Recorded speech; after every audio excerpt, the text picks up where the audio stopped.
Tao Te Ching, verse 2. Everyone recognizes beauty only because of ugliness. Everyone recognizes virtue only because of sin. Life and death are born together.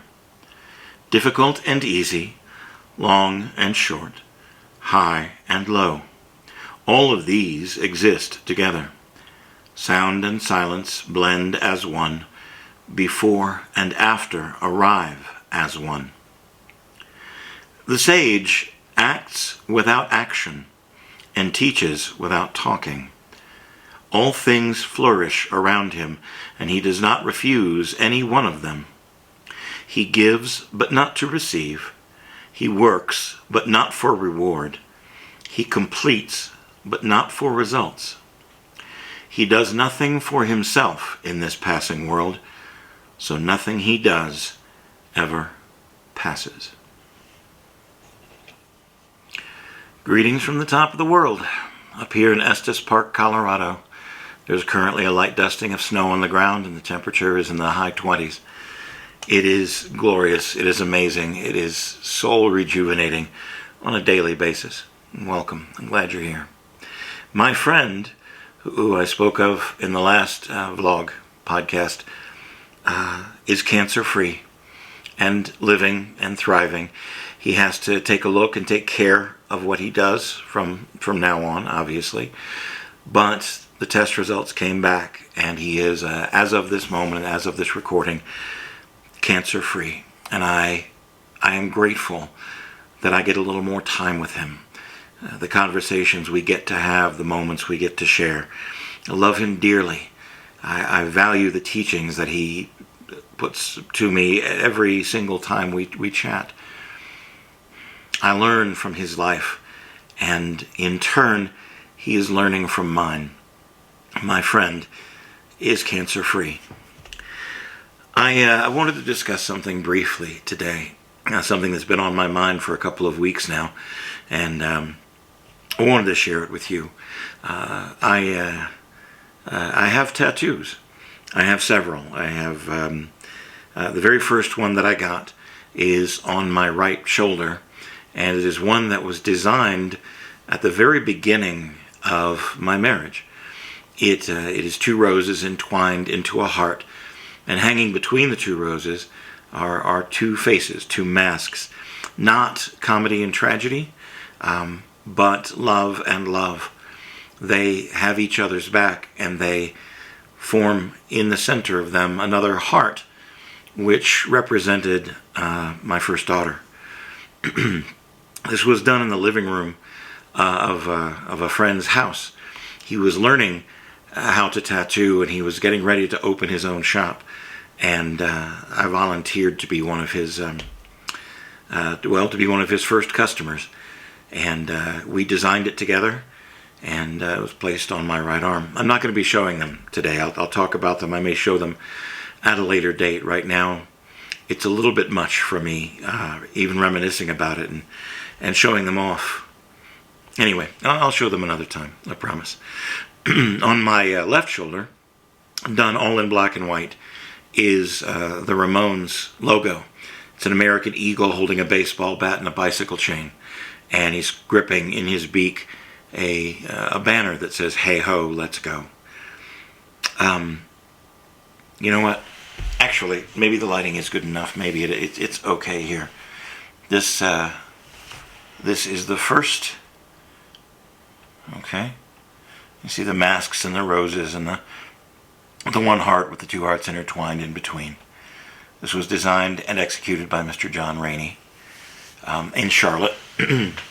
Underneath the Ramones banner is a secondary banner with my wife's name, my ex-wife's name, still imprinted here. Here is this one's a little bit worse for the wear and in the aging, but I still know what it means, and it still inspires me. The Ramones was the very first real band that took me out of myself and showed me how to be a better version of myself and to trust in myself and believe in myself. The the punk rock movement came along at just the right time for me, and it helped me to survive. On my right forearm, I have a feather, a quill, actually, more of a writer's quill. It is a black crow's feather, raven's feather, and the way that the light sometimes hits raven's feathers, they sometimes can appear green or blue. So I put the color of magic, green, in there as the sheen on the active quill, and underneath it is a line from a band called Marillion, or You Could Love. You could claim your own way. You could demand that your rights come first. You could teach your children how to hate the people that don't look like them. You could teach the children to hate the people that live across the imaginary line that your ancestors drew in the sand at some point. You could demand that you should be first, that your rights are important, that it does not matter who you step on as long as you are climbing ever higher. Or you could love. Or you could love. There is a tattoo that I do not have, and that's really what I wanted to talk about the most today. A few years ago, I became aware of a movement called the Semicolon movement, and in the Semicolon movement, there were people who were getting tattoos of semicolons tattooed somewhere on their body in either just straightforward ways or in very, very creative ways.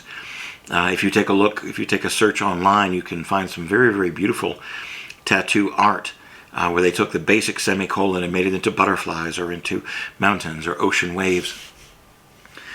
The semicolon, based in Oxford, basically says that I could put a period here in a sentence, or I could put this symbol because the sentence isn't over yet.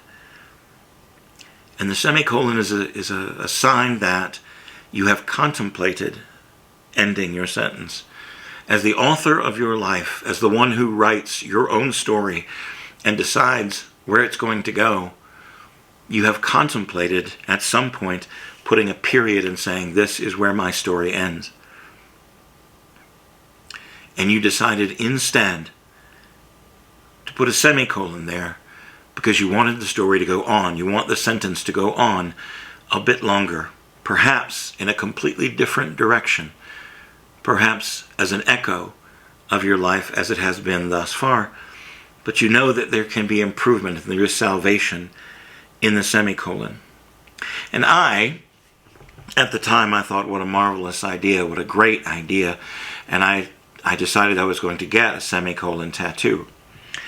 I have scars. I don't know if you can see them in this light. I have scars on my wrist from a moment of unbelievable grief and sorrow and regret in my life.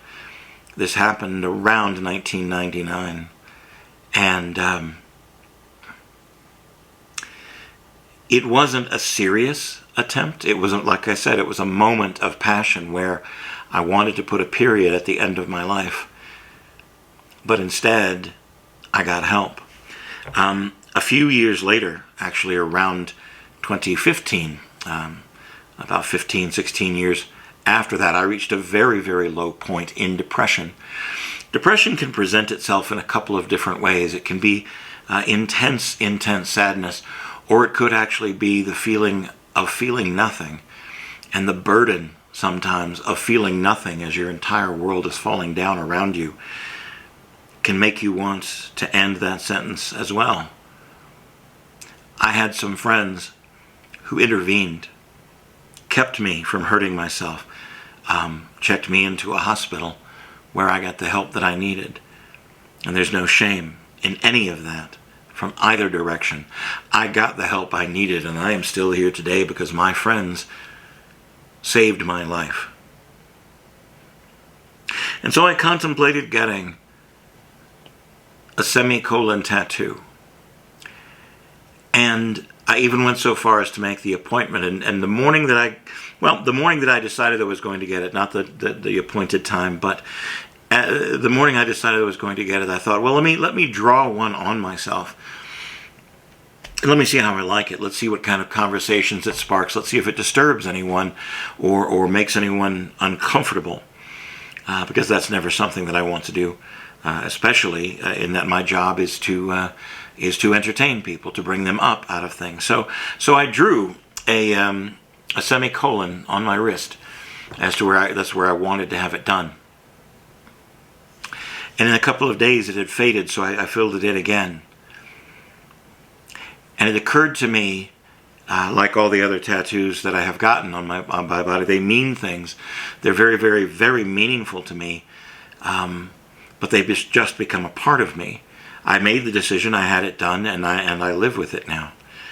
But if instead I get up in the morning and I decide that today is not the day that I'm going to make a period, today is the day where I take a little extra time and I love myself a little more, then this becomes more of a ritual, a thing I have to think about, a thing I have to physically get up and do.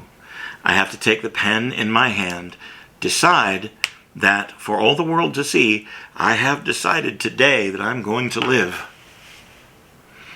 This is not the end of my sentence.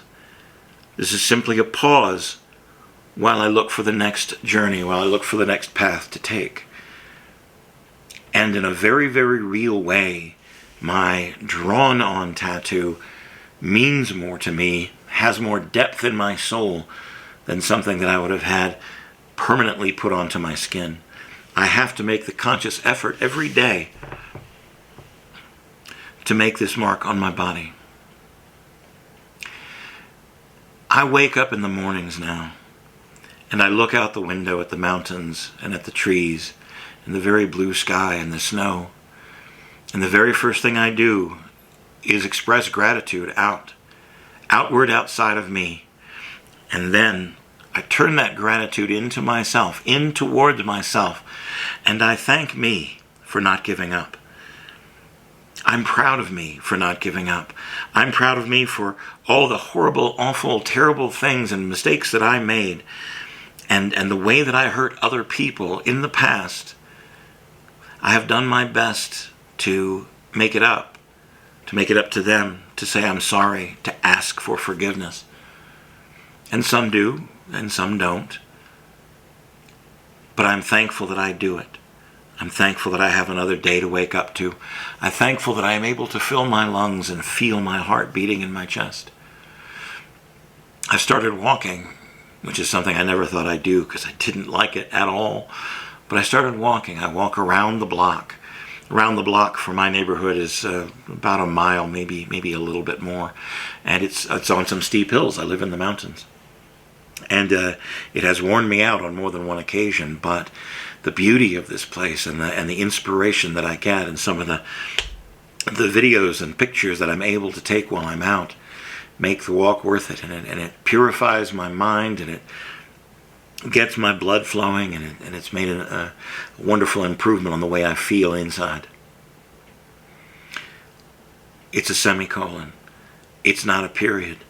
My life is not over. My sentence is not over. And if I had one thing to conclude this with, and the way I answer people when they ask me about my little mark, is that I would implore you to keep your sentence going, to make it inspirational for someone else, to take another step, to breathe another breath, to wake up again tomorrow morning. You are loved, and I hope there's love where you are.